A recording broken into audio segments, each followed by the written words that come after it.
Estaba diciendo que es importante que dentro de esa discrecionalidad técnica, el abogado oriente, por ejemplo, este caso de las declaraciones, que es importante, y lo mismo en cualquier tipo de prueba que se esté necesitando, para que la persona esté atenta, porque es su obligación. La obligación de la persona es narrar los hechos.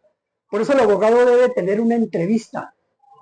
No, la persona no puede decirle, doctor, simplemente es esto y esto. No, no. Usted me contesta todas las preguntas que yo le hago. Es una entrevista muy profunda.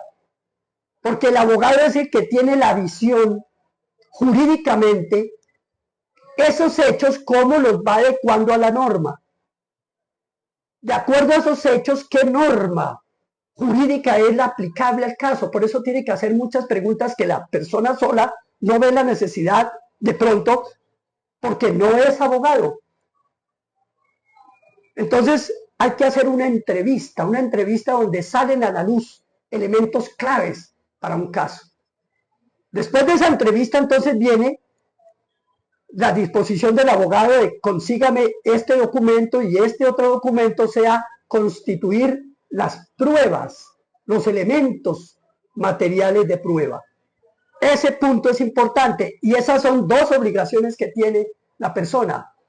Dar esa entrevista absolutamente de la manera como la orienta el abogado, respondiendo todas las preguntas que formula el abogado y entregándole toda la documentación que exija el abogado y de la manera como lo exija el abogado. ¿Y qué otra obligación tiene la persona? El pago de los honorarios. Y el pago de los honorarios es un tema muy profundo. Es un tema de mucho debate. ¿Cuánto cobra el abogado? Bueno, es una profesión, ya dijimos, liberal, autónoma, independiente. Él pone un precio. Yo hago esta actuación por tanto dinero. Entonces la persona puede decir, doctor, eso es muy caro, pero claro que sí, porque tiene el derecho a la expresión. Y eso está por encima, el derecho a la expresión libre, libertad de expresión. Entonces la persona, lo más lógico es decirle que desafortunadamente él considera que ese trabajo es así y que tiene ese costo. ¿Y cómo se mide entonces el costo? Bueno, hay muchos aspectos. Cada abogado tiene un nivel, una escala de aspectos para decir mi actividad como abogado vale tanto. El nivel de complejidad del asunto, porque hay asuntos menos complejos y otros más complejos. ¿Ante qué entidad se tiene que adelantar esa gestión? De acuerdo a eso, pues no es lo mismo ir a adelantar una actuación ante la Corte Suprema de Justicia, un tribunal, que ante una Cámara de Comercio. Porque a veces le dicen al abogado, doctor, para constituir mi empresa, entonces haga usted los documentos. Pues eso es relativamente sencillo, relativamente. Hay oficinas frente a las cámaras de comercio que realizan esos trámites. 500,000 pesos, algo así, cobran y realizan esos trámites. Pero si la persona quiere que sea un abogado, pues entonces es distinto. Ya no está contratando una persona técnica para realizar el trámite, sino está contratando un profesional. Entonces posiblemente le cobre más.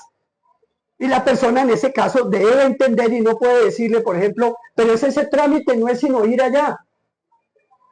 Si la persona manifiesta eso, se le debe escuchar, atender y decirle, efectivamente, eso no es un trámite que requiera mucha ciencia. Pero como abogado, si yo voy a hacer ese trámite, pues yo cobro tanto. Porque a veces esos temas son delicados y hay que saberlos explicar respetando la expresión de las personas y no manifestando que el trámite es difícil cuando no lo es. Si la persona tiene razón y le dice, eso es un trámite sencillo, tiene toda la razón. Entonces se pone de presente esa situación. El pago de los honorarios es un tema delicado.